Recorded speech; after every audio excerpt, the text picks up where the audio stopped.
फवाद साहब, इमरान खान ने मुज़ाकरात खत्म करने का ऐलान कर दिया है। कल तक आप काफी पुरुम्मीद थे। आपने कहा था कि इमरान खान ने भी कहा है कि मामला करीब पहुंच गया है, मुज़ाकरात चलेंगे, जुडिशल कमीशन बन जाएगा। फिर अचानक एक रात में ऐसा क्या हुआ है कि इमरान खान ने इतना बड़ा फैसला कर लिया है? असल में जो फौरी वजह बनी है वो दो बनी है। एक तो ये हुआ है कि जो मुज़ाकराती कमेटी है वो पूरी अपनी कोशिशों के बावजूद जो है वो इमरान खान साहब से मुलाकात नहीं कर पाई, और राना सनाउल्लाह ने, इसहाक डार ने, इन लोगों ने बड़ी कोशिश की कि मुलाकात हो, लेकिन वो मुलाकात जो है वो नहीं करा पाए। और उससे खान साहब ने कहा कि इनकी कोई अगर ये मुलाकात भी नहीं करा पाते तो इनसे मुज़ाकरात का क्या फ़ायदा है।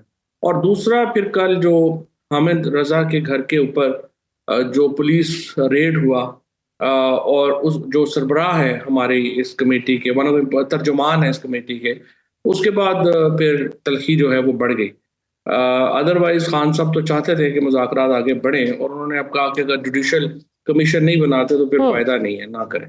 ठीक है, लेकिन सर रात तक तो स्पीकर कौमी असेंबली याद सादिक साहब भी यही कह रहे थे कि अभी दोनों साइड्स अपनी अपनी क़यादत के पास जाएंगी, 28 जनवरी को अगली मीटिंग बुलाएंगे। तो डोंट यू थिंक कि बहुत जल्दबाजी का फैसला है? थोड़ा वेट कर लेते, जहां इतना वेट किया थोड़ा और सही। 31 जनवरी तक तो वैसे भी डेडलाइन थी ही। लेकिन देखिए शरिया, यू विल अप्रिशिएट कि अगर आप मुज़ाकरात हैं तो उसके लिए एक माहौल भी तो चाहिए ना। हम्म। एक टेम्परेचर आप इतना हाई कर रहे हैं, आप नॉन अवेलेबल वारंट्स इशू करवा रहे हैं, लोगों के घरों पे छापे मार रहे हैं, हम्म। लोगों को बेइज्जत कर रहे हैं, सैकड़ों कारकुनों का आपने जो है वो जीना अजाब किया हुआ है। उसके बाद आप चाहते हैं कि नहीं, मुज़ाकरात भी जो है वो उसी पेस पे चलें। अब ये जो इमरान खान के जो केस है, हर आदमी को पता था कि ये जो केस है ये 190 मिलियन डॉलर का आप डिले कर रहे हैं कि इस्लामाबाद हाई कोर्ट में जज मर्जी का लग जाए। अब उस जज का भाई इमरान खान का जी। खिलाफ प्रोसिक्यूटर है, हम्म। और आपने उसी को ही कह दिया कि नहीं, आप चल के जी ये इसको आप केस करें, उन्हीं के पास केस लगवा रहे हैं। तो अगर आपने कुछ मतलब अदालतों से और इंतजामी तौर के ऊपर कोई रिलीफ देना ही नहीं है, हम्म। तो फिर मुझे बताएं कि उन मुज़ाकरात का क्या फ़ायदा होगा। सर, कहीं ये डेडलॉक कमीशन में 3 सीनियर मोस्ट जजेस की शमूलियत पर आया है कहीं? क्योंकि तहरीक इंसाफ और इमरान खान साहब तो चाहते थे कि सुप्रीम कोर्ट के 3 सीनियर जजेस यानी chief justice justice Mansoor Ali Shah और जस्टिस मुनीब अख्तर कमीशन में शामिल हों। देखिए, वो हुकूमत तो अभी कमीशन बनाने पे ही नहीं आ रही, तो उसकी हैयत और नौयत क्या होगी वो तो बाद की बात है। अभी तो हुकूमत इतनी खौफजदा है कमीशन बनाने से, टीओआरस बनाने से, कि वो डर रहे हैं कि पता नहीं क्या हो जाएगा। So they are not really keen for anything. तो फिर सर इसका मतलब ये है कि जो तनकीद कर रहे थे और जो कह रहे थे कि मुज़ाकराती मजाक चल रहा है और इसमें से कोई आउटकम नहीं होना, ये एक यूजलेस एफर्ट थी, तो फिर इसका मतलब है वो ठीक थे, दे न्यू इट। क्योंकि देखिए, अभी ख्वाजा आसिफ साहब पॉलिटिकल ने भी कहा है पार्टीज कि तो मुज़ाकरात करने वालों को भी पता था कि इसका कोई नतीजा नहीं निकलना। हाँ, लेकिन ये तो फिर हुकूमत का फॉल्ट है ना। पॉलिटिकल पार्टीज तो मुज़ाकरात ही करती हैं। पॉलिटिकल पार्टीज ने और क्या, आप हथियार लेके आपने पहाड़ों पर तो नहीं चढ़ जाना ना। हम्म। आपने मुज़ाकरात ही करने हैं, अपने डिफरेंसेस को नीचे ही लाना है। लेकिन जिस तरीके से हो रहा है आज, आप देखें कोर्ट पैकिंग की इंतहा हो गई है। 12 जजेस जो लगे हैं सिंध हाई कोर्ट में, हर एक को पता है कि वो पीपल्स पार्टी के करीबी लोग हैं। उसके बाद आपने जो इस्लामाबाद हाई कोर्ट में लगाए हैं, सबको पता है क्या कैसे लगे हैं। तो जी। कोर्ट पैकिंग, आपने अदालतें तबाह कर दी हैं, आपने इंतजामी जो सारी मामलात हैं उसको तबाह कर दिया है, लोगों की जिंदगियां अजाब में डाल दी हैं। अब ये इस तरह तो नहीं ना, फिर जाहिर है फिर इसका तलखी बढ़ेंगी, और इस मुज़ाकरात ख़त्म करने के फैसले से भी तलखियां बढ़ेंगी। हम्म। मेरी नज़र में तो मुज़ाकरात ही बेहतरीन हल था, लेकिन जाहिर है हुकूमत की तरफ से वो संजीदगी नज़र नहीं आई। अब खान साहब ने आज ये कहा है कि सारी सियासी जमातें मिलकर हुकूमत के खिलाफ जो है वो इत्तेहाद कायम करें, और इसके ऊपर जो है वो आगे बढ़े।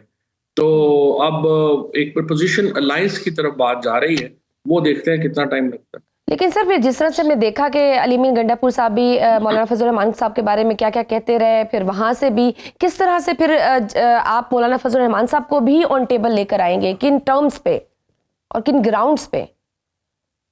मेरा ख्याल है खान साहब ने काफी हद तक वाज़ेह कर दिया है अली मीन गंडापुर साहब के ऊपर भी, कि मौलाना फजलुर रहमान जो है उनको टारगेट करना मुनासिब नहीं है। हम्म। और देखें, मौलाना फजलुर रहमान और पीटीआई का जो एक इत्तेहाद है, वो ही पाकिस्तान में वो स्ट्रीट प्रेशर जनरेट कर सकता है जिससे हुकूमत बात सुनेगी, क्योंकि हुकूमत ने तो तय कर लिया हुआ है कि जब तक आप ज़बरदस्ती उनसे कोई प्रेशर नहीं आएगा, चाहे वो आलमी प्रेशर हो या स्ट्रीट प्रेशर हमारा अंदर पाकिस्तान में हो, उसके बगैर उन्होंने कोई आइन की कोई अहमियत नहीं है, बट सर कानून की मौलाना कोई साहब क्यों अहमियत नहीं करेंगे है, एतहाद? इदारों की कोई अहमियत नहीं है। दोबारा बोलिए। सर मौलाना साहब क्यों करेंगे एतहाद, मौलाना फजल रहमान साहब? जी, तो हुकूमत ने तो ये तय कर लिया है कि किसी चीज़ की कोई अहमियत ही नहीं है। तो इसलिए ज़रूरी है कि आप जो है वो एक स्ट्रीट प्रेशर ही क्रिएट करें, और स्ट्रीट प्रेशर के लिए मौलाना फजलुर रहमान साहब का और पीटीआई का अलायंस जो है वो बड़ा अहमियत का हामिल है। मौलाना फजलुर रहमान भी चाहते हैं इस ज़िमन में आगे बढ़ना, और अब एक मुशावरती इजलास जो है वो और सारी पार्टीज का वो होने जा रहा है। मेरा ख्याल है विदिन अ वीक और टू होगा, जिसमें लेकिन एक सर एजेंडा तय किया मौलाना जाएगा, साहब तो खुद एक इल्जाम एक्शन लगाते रहे हैं कि एजेंडा। केपी में हमारी सीटें छीन के पीटीआई को दे दी गई हुई हैं। ये बात तो उनका उनके एक अपने मौक़िफ़ है, ग्रीवेंसेस हैं। इलेक्शन की रिगिंग के ऊपर उनका मौक़िफ़ है। हम्म, देखिए, अफगानिस्तान का मामला हो, ये 2024 के इलेक्शन हो, इसके ऊपर तो पीटीआई का और मौलाना का मौक़िफ़ एक ही है कि यहाँ पे पिक एंड चूज़ किया गया, इलेक्शन हराए गए, जिताए गए, और उससे जो मामला है वो ख़राब हुआ। और अब इस तरह के जो इश्यूज़ हैं वो रिज़ॉल्व करके आगे बढ़ने का वक़्त है, और पहले तो आइन तो बहाल हो ना मुल्क में। जी इस वक़्त देखिए, ना मीडिया आज़ाद है, ना पाकिस्तान में अदालतें आज़ाद हैं। पाकिस्तान तो एक जकड़ा हुआ है इस वक़्त एक अनअनाउंस्ड मार्शल लॉ में। तो दैट्स द प्रॉब्लम। तो अभी वो मेन फोकस ये है कि हम अपोजिशन पार्टियों को इकट्ठा करें और ग्रेटर अलायंस बनाएं, और फिर उसके बाद हम स्ट्रीट पावर दिखाएं। अभी अभी जो एजेंडा है वो यही है कि सारी पार्टियों का इत्तेहाद हो और उसके बाद हम एक बड़ी मूवमेंट शुरू करें। ठीक है, आपकी अडियाला जेल में इमरान खान से जो मुलाकात हुई, उन्होंने शाम और बांग्लादेश की मिसाल भी दी थी। इमरान खान साहब इतने पुरउम्मीद कैसे हैं कि बहुत जल्द कोई बड़ी सियासी तब्दीली आ जाएगी? क्योंकि अगर हम ग्राउंड रियलिटीज देखें तो वो तो बिल्कुल अपोजिट है इसके। सजाएं हो रही हैं, मजीद ग्राउंड मुश्किलात रियलिटी बढ़ तो रही मेरा हैं। ख्याल है इससे मुख्तलिफ नहीं है। पाकिस्तान के अंदर एक बहुत बड़ी अनरेस्ट है, सिमरिंग हो रही है। यहाँ पे 1 करोड़ 30 लाख आदमी गुर्बत की तरीके चला गया है पिछले 2 सालों में।